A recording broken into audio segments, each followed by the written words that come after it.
I will briefly introduce the English as a lingua franca global phenomenon, as an intercultural communication phenomenon. Then I will proceed with the talking about the impact that English as a lingua franca is having on interpreting scenarios. And then I will outline the basic features of the work that I'm carrying out with a corpus-driven approach. And then I will draw some conclusions. Is that fine for you?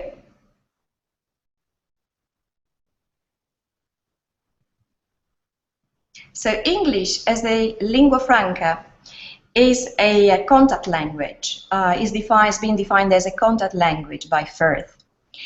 A contact language among people who do not share neither a common native tongue nor a common national culture, and for whom English is their chosen language of communication. So English as a lingua franca is a vehicular language, a functional language used for communicative purposes.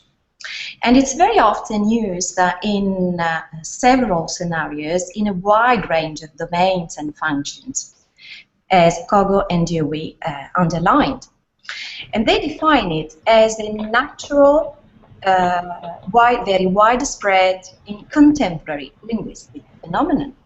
And also please consider that 80% of communication in English is between non-native speakers of English, as Crystal underlined in several publications. So there is a wide range of work, a wide and a thriving research field which is now being found, which has found its place in applied linguistics in the last decade. With the foundation of an annual ELF conference, and more recently also the creation of a Journal of English as a lingua franca. And also these are some of the corpora that have been created. The first by Jenkins in 2001, and it is called Voice, the Vienna and Oxford International Corpus, basically on the phonology of English. ELFA is the study of English as a lingua franca in academic settings, and ACE is the Asian corpus of English. So what happens when English as lingua franca speakers interact among themselves?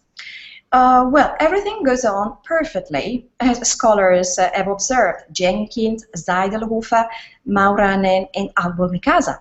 So they say that lingua franca communication is successful without reliance on the mastery of native speaker English forms, but thanks to pragmatic, intercultural accommodation and negotiation strategies. So lingua franca speakers use interactional moves, that is to say accommodation, code switching, negotiation strategies to facilitate communication, even though they do not always conform to standard English practices. And this is an indication of the interactional cooperation, which ensures successful ELF communication. But what happens to interpreters when we have to interpret from English as lingua franca speakers? This was my research question, and that's the basic underpinning of my desire to create an archive. I call it archive because it's an in-progress corpus. So I don't dare to call it corpus. My concern was to understand what happens in interpreting scenarios and to communicate this to my students. So as Kellett Bidley says, English as lingua franca is silently pervading interpreting settings in many domains, many varieties and guises. So interpreters have got to be confronted with different Englishes of different linguistic origins and also different communicative practices. So how is it to interpret from native speakers? This is what I'm asking. What about interpreting from native speakers? What's the cognitive load? Which are the interpreting norms? What about the interpreting capacity in terms of target text production? Well, there's a very important work carried out by Albo Mikasa, and she defines interpreting from elf speakers as a challenge. So she made a questionnaire survey among 32 professional conference interpreters, and it stands out that the spread of English as a lingua franca adversely affects interpreters' works at a macro level from a professional standpoint, but also at a micro level regarding comprehension, production processes, capacity management. So there are some ELF-induced interpreter difficulties, which to a great extent, according to Albo Mikasa, are due to the lack of certain power of expression on the part of the non-native source speakers. So while being aware that a native English speaker can be harder to interpret, all the respondents overwhelmingly agreed that non-native speakers pose a greater challenge. And a great majority of responders, 69%, said to prefer source text production by native speakers, and only 6% by non-native speakers. So the reason behind that is that native speakers display reliable structures, more accurate, correct expressions. They can get simply their message across and easier to follow. It's easier to follow. So she points to a very interesting concept that I am researching now, which is the concept of expressibility, or the ability to express your thoughts, emotions with a native L1 pragmatic smoothness. So this is the underpinning of my in-progress study. My intention is to create a corpus, ELFIS, English as a Lingua Franca in Interpreting Scenarios. So far, it's an open-ended archive. It's a small bilingual speech corpus, which is being compiled for research and training purposes, with the purpose to study interactions, interpreter-mediated interactions in English as Lingua Franca scenarios, with a conversation analysis and qualitative analysis approach. It's a mixed method approach, interdisciplinary approach. The context I'm studying now is face-to-face interactions, so dialogue interpreting, consecutive interpreting, during literature festivals. Why?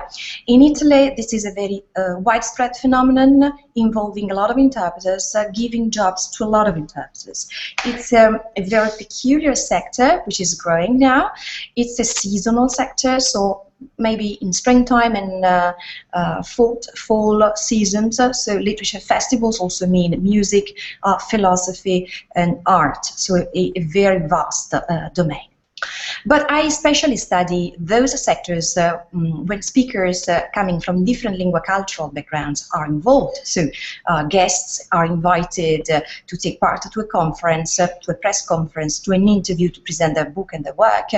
And this guest uses English as a lingua franca, as a second language. So this is something that occurs very often. The interpreting mode is consecutive or dialogue interpreting.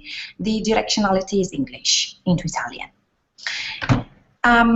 So the tools I'm using Transana, a software developed by sociolinguists to support analysis and transcriptions of media files. I'm interested in videos, in observing interactions. Observing interactions means not only analyzing the way speakers use language, but the way speakers co-construct meaning in an interaction through verbal and non-verbal means. So according to the functional approach that I'm following, translation and interpreting is the result of a series of decisions which are taken on various levels in a given situational framework. And language is not the only means to create an interaction. I'm basically focused on literature festivals. So far, I have imported 4 videos and we have transcribed 4 videos. When we say we, I refer to the support also of my students with their thesis. These are my research questions. I want to understand what actually happens when English as lingua franca speakers perform in interactions, in terms of language use, in terms of interactional strategies. What happens to the target language we translate into when we interpret from an ELF speaker into Italian? What does it mean to interpret from an ELF speaker, also from a capacity point of view? also considering Daniel Gilles' effort theory, so listening, processing, memorizing, and re-elaborating and taking notes. So using this model, we are analyzing how the interpreter behaves and delivers his or her translation. And then, is pragmatics of health teachable? Is all this teachable, and how? Well, this is my methodology, the steps I'm following. So first of all, data collection and selection of material. Material are taken from the internet and selected according to speakers, and from literature of Mantua, Mediterranea, Circolo dei Lettori, La Milanesiana. So these are literature festivals, very famous, taking place in Italy. Second step is listening and watching videos for my selection. And also transcribing. Transcribing in Transana, in my software, is a manual process. It's very important for me to carry out transcription on a manual basis, because as I transcribe, I analyze.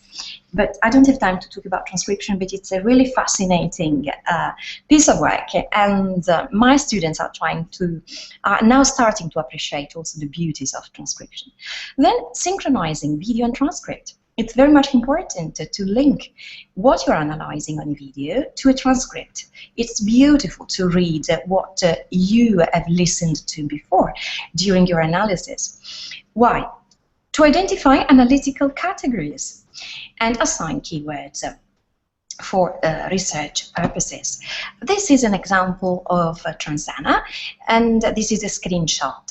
The video on your right-hand side, this is a part of another subcorpus, because you can organize here different subcorpora. I'm working on literature festivals, and this is one subcorpus, and the other subcorpus is television interpreting. You see that the video is linked to a transcript.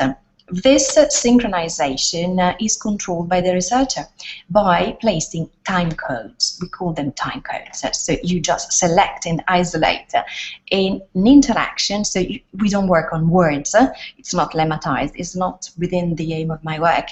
We work on interactions, so on large segments, unit of meanings, or segments which are analytically meaningful for my research. But why? Well, video transcript, why using a corpus-driven approach? Well, thanks to video and transcript alignment, I can carry out a thorough analysis for communicative purposes. These video files can be used easily for training and practice, as a training and practice materials in the classroom or at home. These are video files which present real-life situations, and they are used to raise the awareness about skills and strategies to be adopted in specific settings. How? This is a typical training session. It's a thematic session which involves first-year MA interpreting students, which is divided into theory and practice. I provide them with a theoretical construct, which is the functionalist approach, the qualitative method, the mixed method approach, and then we analyze in practice what we've learned in theory. It can be a guided or self-assessment session, so in the classroom or at home. First, the media file is played. A consecutive interpreting is performed by the professional. I beg your pardon. First of all, the consecutive interpreting is performed by the students, with or without notes. They don't know about the professional analysis, the professional consecutive. Afterwards, the video is played again, and the professional interpreter's target text is analyzed. And then the brainstorming session starts off. We are focusing this year, during these training sessions, on the editing behavior of the interpreter in ELF scenarios to analyze norms and behaviors. This is a self-assessment scale that they use themselves when they do their consecutive or simultaneous. This is a scale that I also use in the classroom to assess whether they have cited appropriately, the accuracy, content, omission, additions and distortions, cohesion, and the communicative impact, which is very much important, which is subdivided into voice projection and prosody, eye contact, and how notes are used and whether they've ended appropriately. So the scale is from 1 to 5. 1 is not sufficient at all, and 5 is excellent. These are a few results, analytical categories that we have identified. The interpreter is using in these scenarios a lot of repetitions. So the behavior of the interpreter is very peculiar in literature festivals. So work is changing, ethics is changing, code of conduct have to be modified. In television and in media context like literature festival, the interpreter plays an infotainment function, provides information while entertaining the audience. This is a definition given by Sergio Straniero. And all these moves, all these proactive strategies have a function, have a production-oriented function, a comprehension-oriented function, an interaction-oriented function. And this is all due to a lack of fluency very often. The interpreter, in order to bypass the problem of fluency of the English as lingua franca speaker, is obliged very often to use repetitions, paraphrase, pauses, silent or filled pauses. And also, in cases of code switching, English as lingua franca speakers use a lot of code switching to negotiate meaning, and this is detrimental for the interpreter, also from a cognitive point of view, from a capacity point of view. And also prosodic features are very much important for the interpreter to convey coherence. This is an example of lack of smoothness. This is an example taken from my corpus, a transcription with a conversation analysis approach. In the source text, speaker 1, which is an Israeli singer, Noah, she says, when you were reading the passage about Marianne Faithfull and about how your life actually changes your music, lack of smoothness is one of the features, according to House, that characterizes ELF speakers, even though sometimes not ELF speakers, I must admit. The interpreter, I beg your pardon, the interpreter in this case translates: quando ti sentivo leggere questo passaggio che hai citato, Marianne Faithfull, è che davvero la vita ti cambia, cambia la tua musica, cambia il tuo modo di cantare. So this is the back translation. When I heard you reading this passage that you quoted about Marianne Faithfull, is that life really changes you, changes your life, changes your music, changes your way of singing. Yeah, you can see that apart from additions and repetitions and prosodic features, the interpreter is using this as a planning moment. Hesitations and repetitions are very often functional to plan a text. So, final remarks. Corpus linguistics in interpreting scenarios is an under-researched area of study, given the difficulties of finding material and also transcription, which is time-consuming. These are a few examples of some corpora which have been published very recently, EPIC, DRC, CORIT, and FUTI, in different contexts: European Parliament sessions, medical conferences, Italian television, and simultaneous interpreting in the context of sport. So, final remarks, and very briefly, so selecting, listening, transcribing, and involving students to use these authentic materials in a guided way, using a corpus-driven approach, might encourage them to raise the awareness about the forces that shape meaning negotiation. So encourage them to understand which are the underpinning forces that shape meaning negotiation and accommodation strategies in ELF communication. Encouraging learners to become their own ethnographers, observe how speech acts are realized in a particular context, and develop their own pragmatic strategies.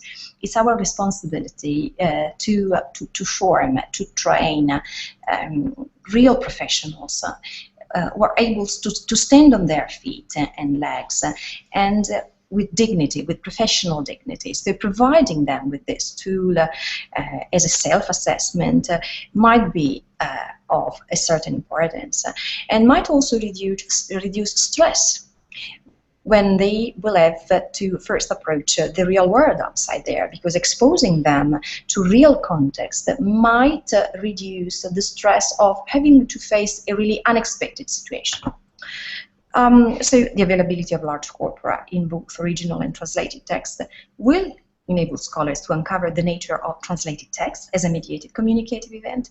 I'm aware that Mine is a small drop in the ocean, but the corpus is growing. Also thanks to the involvement of my students.